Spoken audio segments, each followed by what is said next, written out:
बम कहीं फटा और दर्द कहीं निकला। बिजली कनेक्शन है वो भी काटे, उसका बच्चा स्कूल जाना चाहे वो भी न दे, उसको कोई वजीफा हक बनता हो वो भी न दे।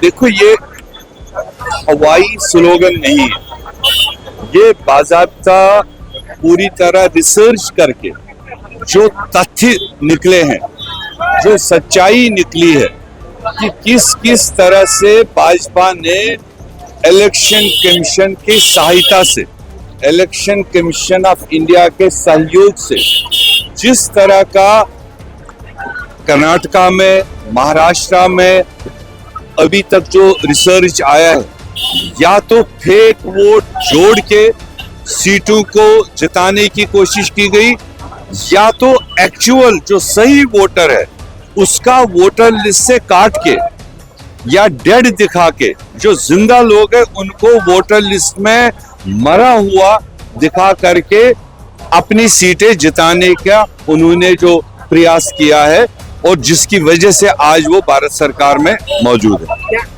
क्या ऐसा लग रहा है कि जो संस्थाएं हैं, सरकारी संस्थाएं, सेंट्रल सरकार उनको खरीद रही है या नाचार कर रही है? वो तो देखो अब कोई नई बात नहीं है, ये अब सारा देश जान रहा है इलेक्शन कमीशन इंडिपेंडेंटली अपना काम नहीं कर पा रहा है। ये पिछले 10-11 साल से देख रहे हैं, और अब तो प्रूफ सामने आए। जो सवालात हमारे लीडर राहुल गांधी जी ने पूरे हिंदुस्तान के मीडिया के सामने रख लिए, एक भी सवाल का election commission of India technically जवाब नहीं दे पाता। हवाई बातें सवाल इलेक्शन कमीशन पर किया और जवाब भारतीय जनता पार्टी के लोग दे रहे हैं। उसी से तो आपको साफ साबित हुआ कि मतलब बम कहीं फटा और दर्द कहीं निकला। तो इसका मतलब भी ये कि वो अंदर खाते दोनों मिल करके देश के लोगों के वोट को डैमेज करके अपनी सरकारें बनाते आए। अब जिस तरह से मोमेंटम मुहिम राहुल गांधी जी ने चलाई पूरे देश में, बिहार में, बंगाल में, कम से कम 140 करोड़ लोग अब कॉन्शियस हो गए। हर 18 साल से ऊपर का वोटर अब इतना कॉन्शियस हो गया है कि इस वक्त कहीं भी चुनाव हो वो अपने वोट का खुद ख्याल रख रहा है कि मेरा वोट कोई काट न दे। वोट काटने के पीछे उनकी साजिश है कि जिसका वोट काटा जाए उसको कल राशन कार्ड भी काटें, उसको कल जो बिजली कनेक्शन है वो भी काटें, उसका बच्चा स्कूल जाना चाहे वो भी न दे, उसको कोई वजीफा हक बनता हो वो भी न दे। ये एक बड़ी साजिश है, और इस साजिश को नाकाम करने के लिए कांग्रेस पार्टी और राहुल गांधी जी की क़यादत में पूरे देश में ये अवेयरनेस कैंपेन चलाई जाती है। क्या लग रहा है बिहार में चुनाव कितना ज्यादा छात्र होने जा रहे हैं? देखिए अभी तक तो रिपोर्ट्स ये है कि बिहार की जनता अगर इक्तिसादी तौर पर थोड़ा पसमानदा है, मगर पॉलिटिकली वो लोग बहुत कॉन्शियस है, और 20 साल से एक सरकार वहां चल रही है। 20 साल से कोई कारखाना बिहार में नहीं आया, कोई रोजगार का साधन भी नहीं दे पाए, और सिर्फ वोट लेकर एक जमात 20-50 लोगों का पेट भरना ये अब बिहार का आदमी समझ गया। और उसको बदलाव लाने के लिए जो राहुल गांधी ने हिम्मत दी वहां के आम वोटर को, नौजवान को, गरीब को, पसमानदा को, माइनॉरिटी को, और ये वादे के साथ में कि अगर वहां बदलाव आएगा, इंडिया गठबंधन की सरकार बनेगी, हम बिहार में रोजगार पैदा करेंगे, हम बिहार में इंडस्ट्रियलाइजेशन करेंगे, हम बिहार के लोगों को मदद करेंगे। ये विश्वास अब पूरे देश के लोगों को है।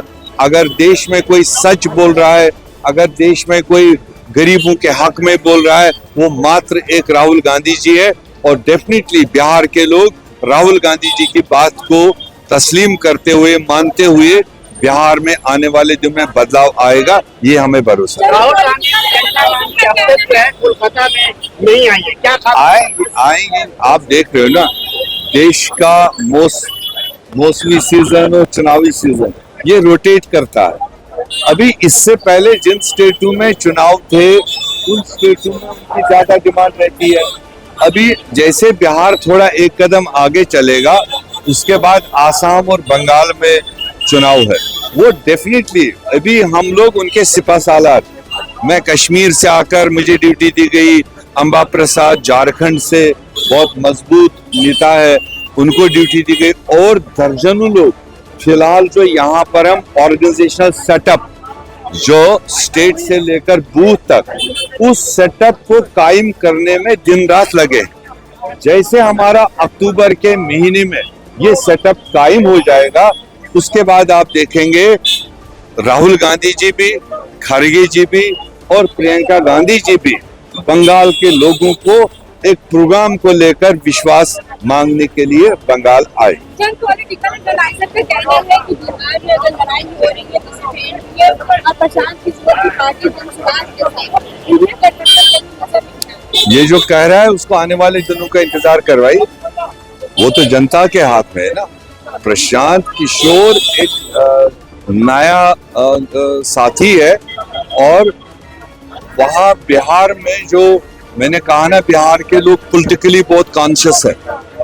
बिहार सीधे बाइपोलर में जाएगा, एक तरफ एनडीए और उनके काम गिने जाएंगे, एक तरफ इंडिया ब्लॉक का फ्यूचर क्या होना चाहिए, इसके दरमियान वहाँ वोटिंग होगी। कोई थर्ड पार्टी वहाँ दिखाई नहीं देगी। सर आखिरी सवाल, राहुल गांधी वो चलो अभी चल रहा है, उस पर सिलसिला जो फाइनल हो जाएगा आप सुनिए। सर आखिरी सवाल, राहुल गांधी और ममता बनर्जी में ऐसा कोई समझौता हुआ है कि मैं बंगाल को छोड़ दे रहा हूँ? देखो, ये बात तो किसी लेवल पर अभी चर्चा ही में नहीं आई। ये हकीकत है कि पिछले 5 साल से नेशनल लेवल पर एक इंडिया ब्लॉक बना हुआ, जो एनडीए के गलत कामों के खिलाफ एक आवाज है।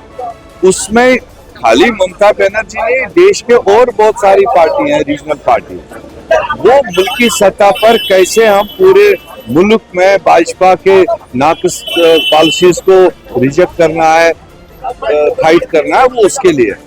बंगाल को लेकर अभी टाइम है, अभी इसीलिए मैंने कहा कांग्रेस पार्टी यहाँ कोई साख्त को मजबूत करने में लगी है।